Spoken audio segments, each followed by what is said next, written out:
Chapter 2. The weather is pleasant, warm with a cool wind, inviting enough to keep the long coat on and the scarf on. The wind tugs at the green trees. They dance in time with the cars returning home.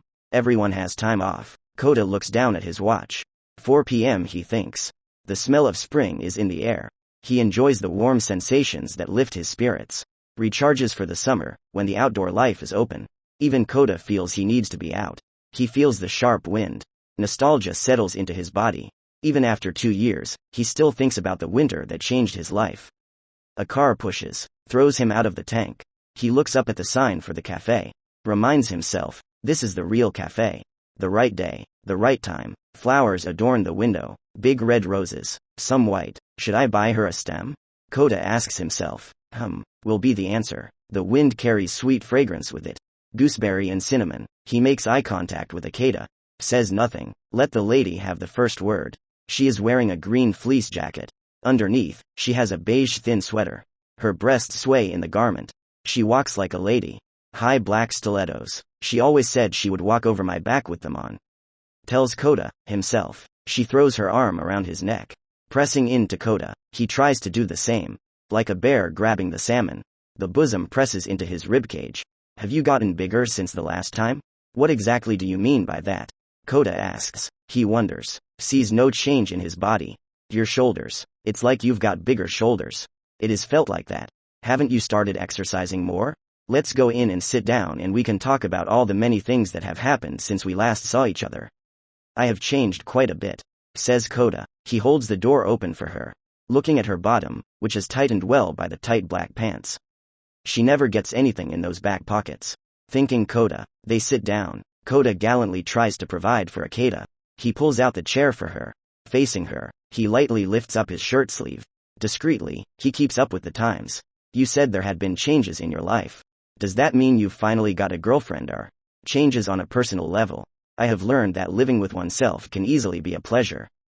Being a partner with yourself is the most important thing you can do for yourself. I have learned that you have to be able to take care of yourself, be at one with yourself before you jump into a relationship. It just creates dependence on the other. Words of wisdom. I haven't been with anyone for a long time either. Just been me. I haven't applied either, because I've learned not to be desperate. Love comes to those who do not seek and patiently dare to wait. Tells Akeda. She rests her bosom on the edge of the table.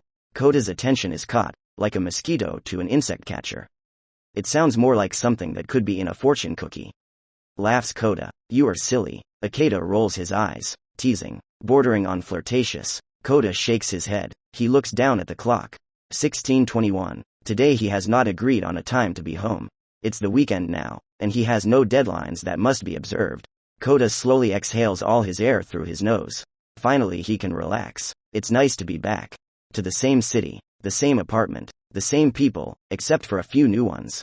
There has also been a lot of new things in the office. I don't know if it's for the better, but management likes it.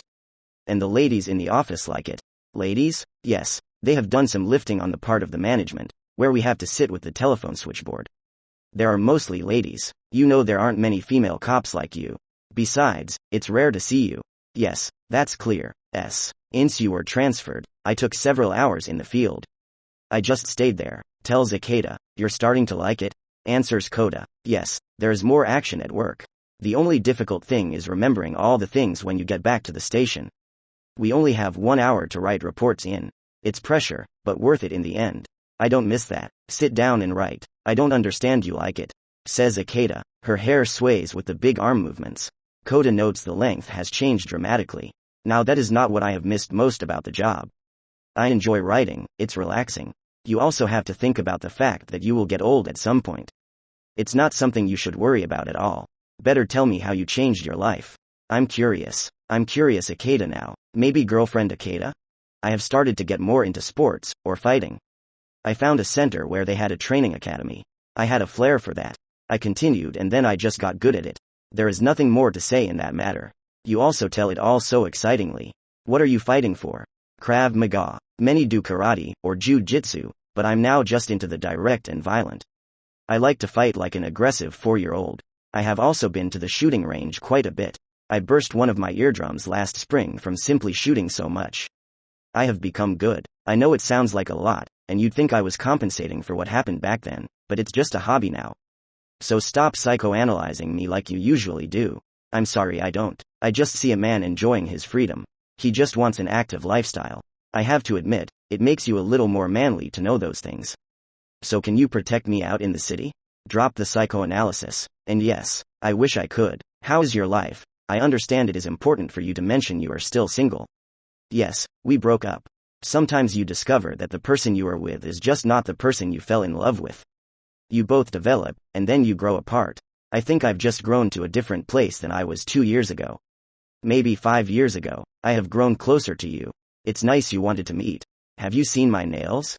Yes, I have noticed them. They are the way I like them, says Kota. He sips his coffee, black coffee that only tastes bitter. Naogi fills his with sugar. She looks over at Kota angrily, like he said something wrong.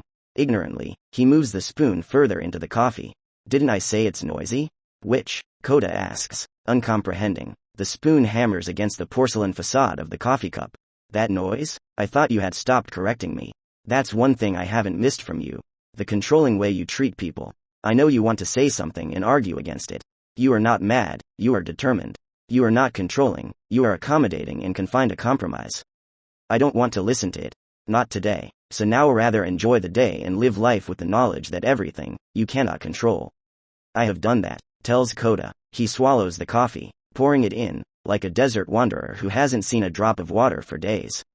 I have something to tell you. Is it okay? Or do you want to make another sensation about what I have to tell? I just have to be sure. Wouldn't want to hurt little Kota. Came with it, answers Kota, dry. He doesn't pay her a glance. Raises eyebrow to indicate indifference. Are you sure? Because I don't want to hurt little Kota. So he goes home and cries. Akeda asks. Kota stands up. Go and pay. Without saying a word, tugging at the coat, he sits down again, gives her a hand signal to continue. With a sinister look, Akeda looks at the man who is sprawled out enjoying her irritating sound. He rests his hands on his neck. I travel, says Akeda. Good trip, responds Kota immediately. Where? Follows Kota up. He sits properly in the chair. Head tilted. I have received an offer. I just can't say no and it scares me. It scares me to leave you here, so I want to hear from you if you don't want to come. Just the two of us together. A brand new place. A new life. Everyone may need it. It is a chance for you to show your skills in a place where they actually have an interest in you and can see the potential in you. So I'm giving you an ultimatum now. Travel with you, to an unknown place, or stay here in familiar and safe surroundings. Forgot it. It's just another city. It's Tokyo. I know it's more expensive to live there, but when there are two of us, maybe a couple, then it would be easy. Everything is arranged. I already put a good one in for you. Negotiated more pay for you. Tells Akeda. You have many thoughts on my behalf. You know I don't care about money. I have everything I need. Kota stands up, turns their back to, leaving the cafe, leaving Akeda behind. Wait, Kota. She comes running out. The high heels do not make it a pretty sight. You must know that I still love you. And I know you still love me. So I think you should consider the possibility of this move. It will do you good. Otherwise, I have another idea. Maybe I could talk you into it overnight? Do you think all that is needed is money and sex? What do you think I am, a gigolo? No, but I know you can't get any better than this. Says Akeda. She points down at herself. You know what you like. She climbs onto Kota's face, letting the long nails run along his skin. He feels his abdomen tense up. It tugs at his fingers. The heart rate increases. Breathing becomes heavy. He uses one last logical thought to push Akeda away, leaving her in front of the cafe. The car is parked where he remembers it. Akeda follows. She lags behind on her high heels. Kota stops in front of the car's passenger side. Opens the door. If you're going with me, I can't guarantee anything tonight. I want more in a woman than a few hot slices of liver. I want to be challenged for once. So you have the choice now. With home or home alone. If so, it will stay with me. Tells Kota. He opens the car door more. Looking into the round eyes. Down on the big bosom. He feels the weakness bubbling up. Starting from the abdomen. All logic has begun to melt away. She gets in. Kota turns on the radio. They drive off. 5 kilometers per hour over the speed limit. He is busy. The pulse obscures his behavior. Exaggerates the movements. Kota can only think about his front door. On the large continental bed. The leather band that is tied around the legs for today's occasion. Kota cuts through the traffic. Impatiently, he shrugs off the other drivers. Home feels like a long-awaited friend who never comes. Kota slides a hand over her thigh. No reaction from Akeda. She goes on to talk about her nails. Kota ignores it, runs his hand over the tight pants. Without hesitation, he runs his hand between her thighs. Grabs. Still no reaction. He pushes her thighs out so there is room to work. A finger slides up between the abdomen. Heat. Kota feels. He can feel the blood rush inside his body. What was the reason you had those nails on today? Because if I didn't know better, you'd think it was my fault. Like you wanted this to happen? Kota asks. He concentrates on driving and tinkering with Akeda at the same time. Not much is left to the ability to speak. Can't you just look good now? I can't do for all the other ladies you see in the office, don't do anything of their own accord. Even if you are a police officer, you still have to look good. Answers Akeda. You may be right about that.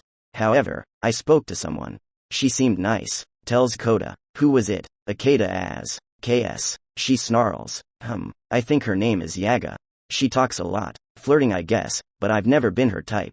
And what type is it? The type that should go with a sign in front that says in case of rape, this side up. Laughs Kota. He feels Akeda laughing along. The jealousy redeems itself. It is well. Repeats Akeda. Scarier each time, as if she has been brewing a malicious plan. They see the apartment in front of them.